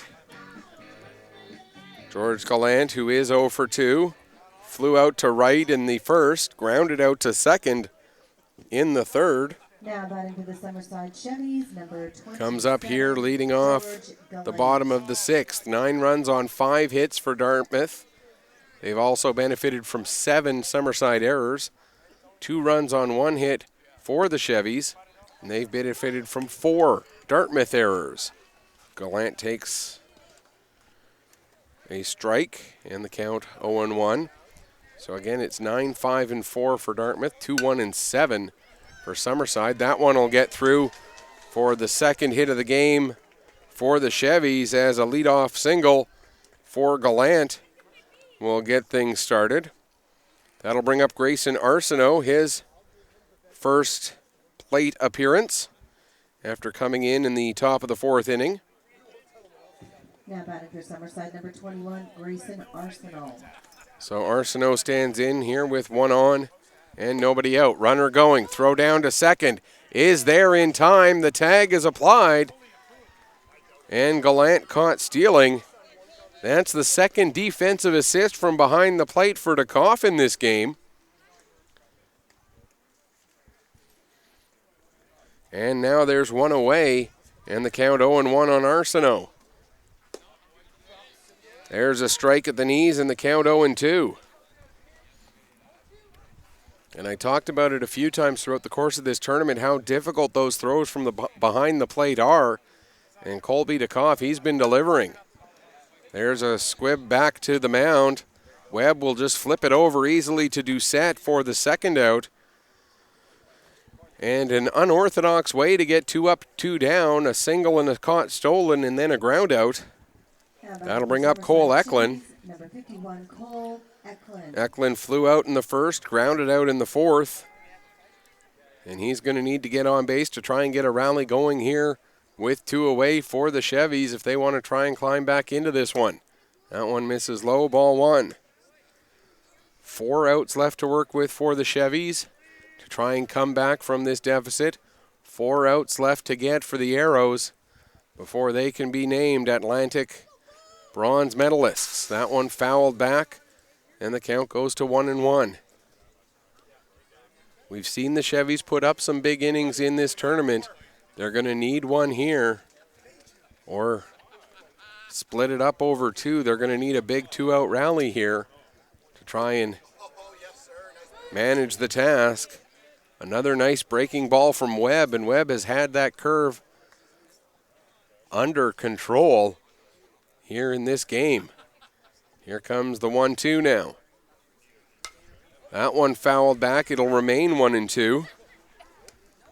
As Eklund, who was the Chevys representative in that home run derby, and he also one of just 3 players to get a home run in that event.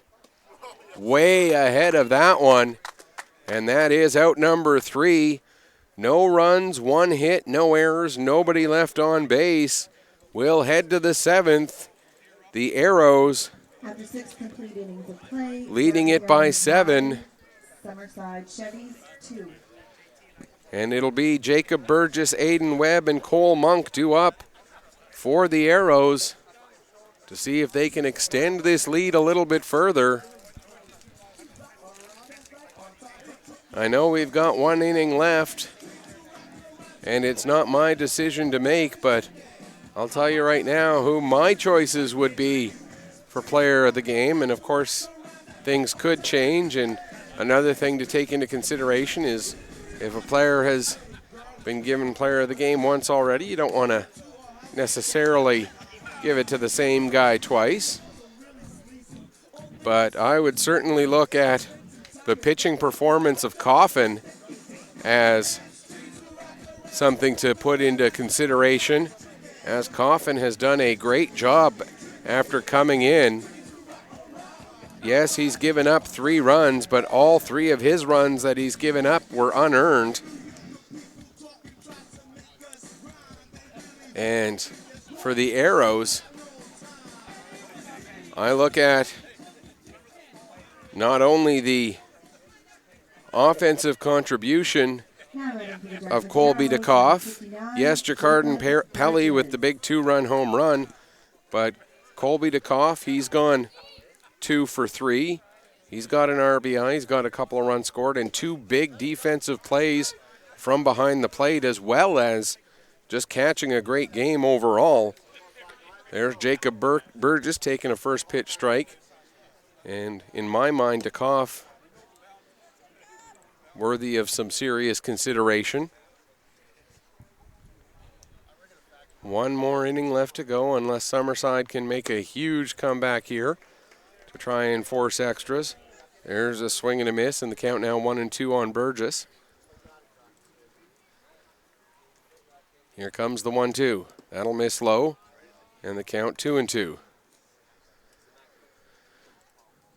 2 balls, 2 strikes to the leadoff hitter here, Jacob Burgess. Burgess 0 for 3, reached on a fielder's choice in the first, grounded out in the second, grounded out again in the third. Or in the fourth, excuse me. Takes on the inside, and the count goes to 3-2. Full count to the leadoff hitter here. Foul tip, and Burgess able to stay alive. Count remains 3-2. Burgess, Webb, and Monk due up for the Arrows, then looking ahead to the bottom of the 7th to try and spark a comeback. It would be Griffin Ryan, Cohen Richard, and Caleb Gallant for the Chevys. Here comes another payoff pitch. Grounded hard down to third base. Cross the diamond from Richard to McNeil in time. And that's out number 1. Now batting for Dartmouth Arrows, number 94, Aiden Webb. That'll bring up Aiden Webb after he came in as a defensive replacement in the bottom of the 5th. So this will be his first plate appearance of this game. The right-hander stands in, ready to face his right-handed counterpart on the mound, and Webb fouls the first one off, and the count is 0-1.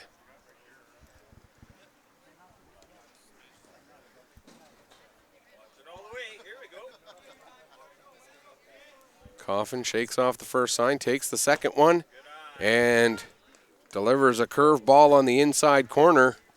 Webb's delivered a couple of those since he came in. Now he gets buckled by one himself. Here comes the 0-2. Fouled back, excuse me. And Webb able to stay alive here. 0-2 still the count.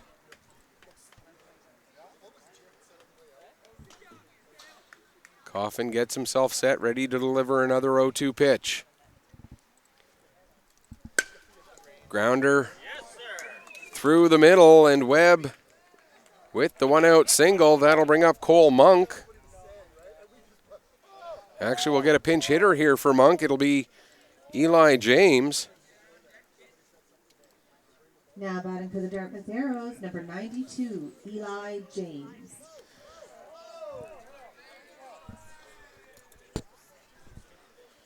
So James comes in to pinch hit for the extra hitter.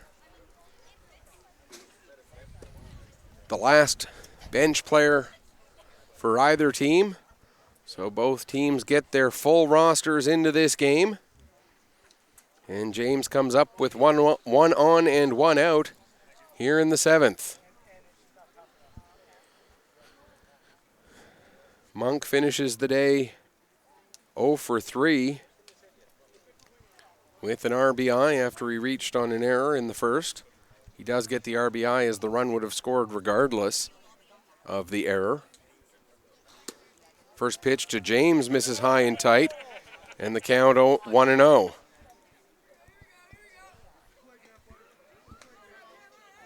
Webb at first. 1 away here, top of inning number 7. Dartmouth leading it by 7. There's a grounder. Gathered up nicely by Arsenault. Over to first in time. James was hustling down the line, but Arsenault able to gather that one in and get the throw to first in time for the second out. Webb gets to second base on the play, and that'll bring up A.J. Rogers. Rogers struck out in the 5th, after coming in as a defensive replacement in the bottom of the fourth. So Rogers 0 for 1. Grounds that one to the first baseman, and McNeil will get over to the bag himself. So the Arrows get one more hit.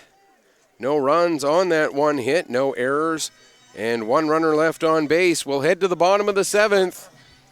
Dartmouth just 3 outs away from earning the bronze medal here at the 2019 13U Baseball Canada Atlantic Championships, as Aiden Webb will try to shut down Griffin Ryan, Cohen Richard, and Caleb Gallant. If anyone gets on, then it'll be Cale Coffin to try and continue the rally to keep the Summerside Township Chevys alive here.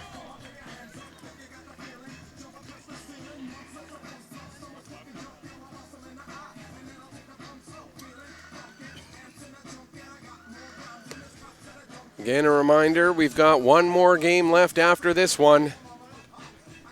It'll be the Yarmouth Gateways taking on the Capital District Islanders from the Charlottetown area of PEI. And it looks like we're going to see some re-entry into the games here, as Owen Jones will re-enter to bat to lead off the the bottom of the seventh.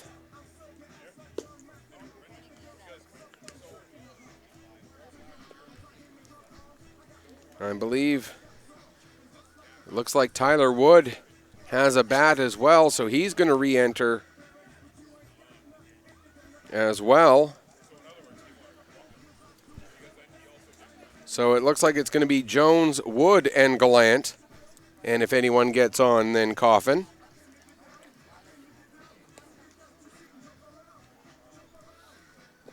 So Owen Jones, who struck out in the first, was replaced defensively in the fourth, gets to re-enter here in the seventh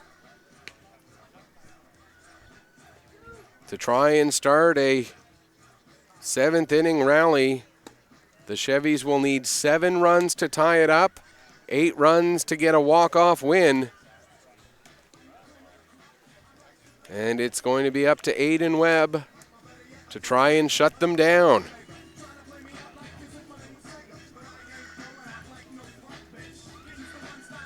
Jones, the right-hander, stepping in, ready to see if he can get something started. 9 runs on 6 hits, 4 errors committed by the Arrows, 2 runs on 2 hits, 7 errors committed by the Chevys, and that is a big factor in this game. There's a grounder pulled just foul. Just foul down the third base side, as Owen Jones nearly got a great start to the inning there for the Chevys. But you look at those 7 errors that they've committed defensively, leading to a grand total of 4 unearned runs out of the 9 runs scored. That one, the breaking ball misses low, and the count goes to 1-1. Webb trying to get Jones to chase one out of the zone there, but Jones wasn't biting. Now the 1-1 misses low, and the count goes to 2-1.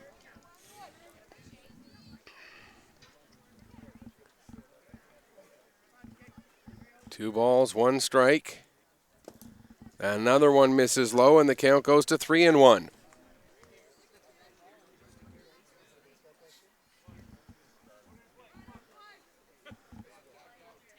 Webb gets himself set and delivers. That one misses low, ball 4. And the leadoff runner is on. Owen Jones gets the walk. That'll bring up Tyler Wood. He doubled and scored back in the second before coming out for Cohen Richard. Now gets to re-enter the game here, trying to keep this thing going for the Chevys. That pitch bounces in. It gets past Dukoff, and Jones will head down to second.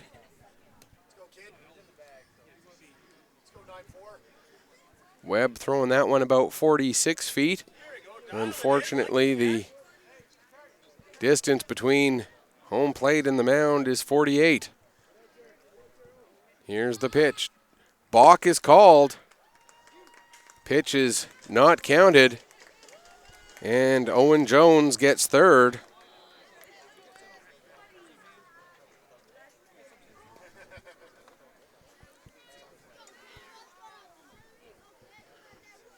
So Wood still ahead in the count, 1-0. That pitch did not count. That one ends up bouncing in. Dukoff having trouble finding it. He does, but not in time. And Owen Jones comes in to score the third run. It's now 9-3, and the count 2-0. A 6-run margin now.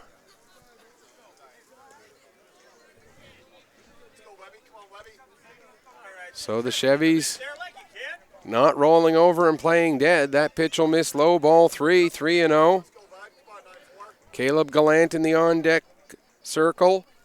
Cale Coffin also due up now here in inning number 7. The 3-0 pitch from Webb. There's a strike at the knees, and the count goes to 3-1. Arrows 3 outs away from earning a bronze medal. But they need to put the Chevys away. They haven't done so yet. There's a foul ball as it bounces off the plate. And the count will remain 3-2, or will go to 3-2, excuse me. 3 balls, 2 strikes. Payoff pitch forthcoming. Here's Webb getting set and the delivery. That one skied foul. Third base side well out of play. Count remains 3-2, and we'll do the payoff all over again.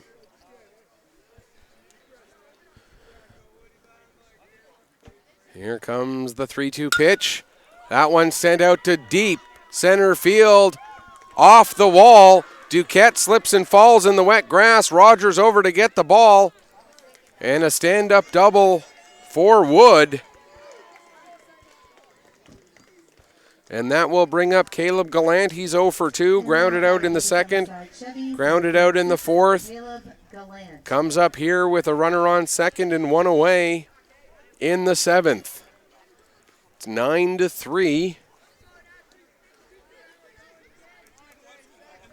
Still a 6-run margin. Still some cushion to work with for the Arrows. But they don't want to play with too much fire here. That one catches the outside corner. Nice pitch from Webb. The count 0-1. Wood got all of that ball off the fence, and Duquette fortunately looks like he's okay out there in center after a bit of a slip. That pitch misses, and the count now 1-1 on Gallant. Gallant a little bit late on the swing with that one. Sends it well foul. And the count now 1-2. The 1-2 bounced in, and it's 2-2. As Webb tried to pull the string, but pulled it a little too much there. Couldn't get Gallant to chase that one in the dirt. Here comes the 2-2 pitch now. Another one fouled off, and it remains 2-2.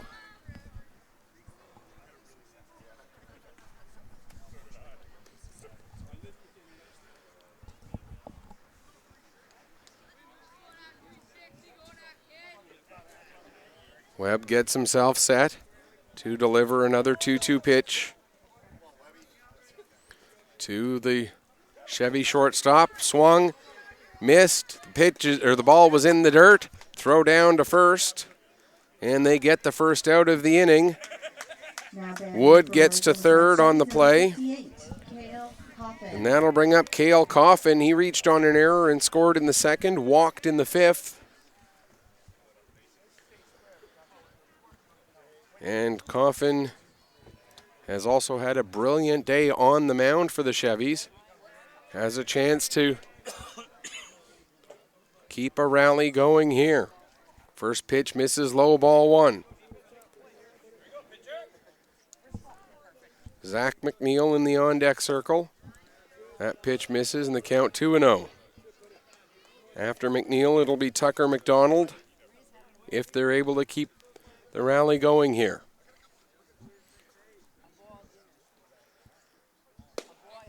There's a strike and the count 2-1. Wood at third base would make it 9-4.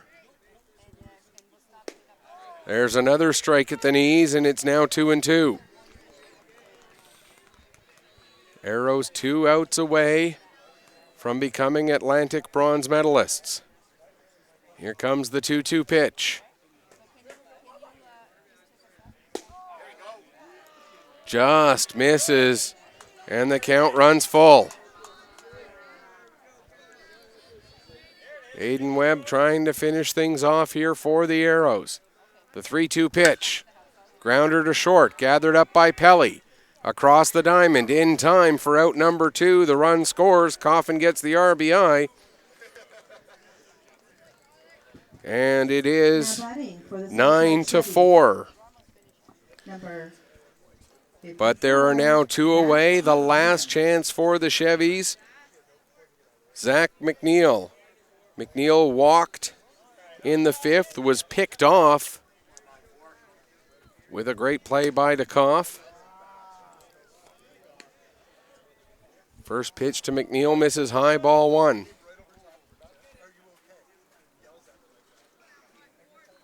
Here comes the 1-0. Swung on and missed, 1-1. 2 strikes away are the Arrows.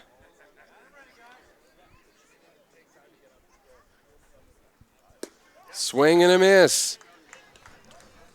1 more strike and the Arrows will be Atlantic bronze medalists. Chevys trying to keep things going here. Zach McNeil down in the count 1-2. Takes high, ball 2. Count even up, 2 apiece. 2 balls, 2 strikes, 2 out, 2 runs in so far in this inning. Here comes the 2-2 pitch. Swung on and missed. And the Dartmouth Arrows have won the 2019 Baseball Canada 13U bronze medals. 2 runs on 1 hit, no errors, and nobody left on base in the 7th. The final score, the Dartmouth Arrows, 9 runs, 6 hits, 4 errors, defeat the Summerside Chevys, 4 runs, 3 hits, 7 errors. And the Arrows win the bronze medal. The Chevys will finish 4th. A great tournament for the Chevys overall. They went 3-0 through the round robin. But then, unfortunately, they ran into 2 Nova Scotia teams that were just on their A games yesterday and today. And so the Chevys will finish 4th. The Arrows will win the bronze medal. We'll stick around for the presentation of the players of the game and the medal ceremony. And then we'll sign off and get ready to bring you the gold medal game about an hour from now. Again, I have my idea who the players of the game would be. But there are other things to take into consideration, including whether those players had already been a player of the game once or twice. Or more likely once, but let's hear who is decided. And I think we're going to hear the Chevy player first.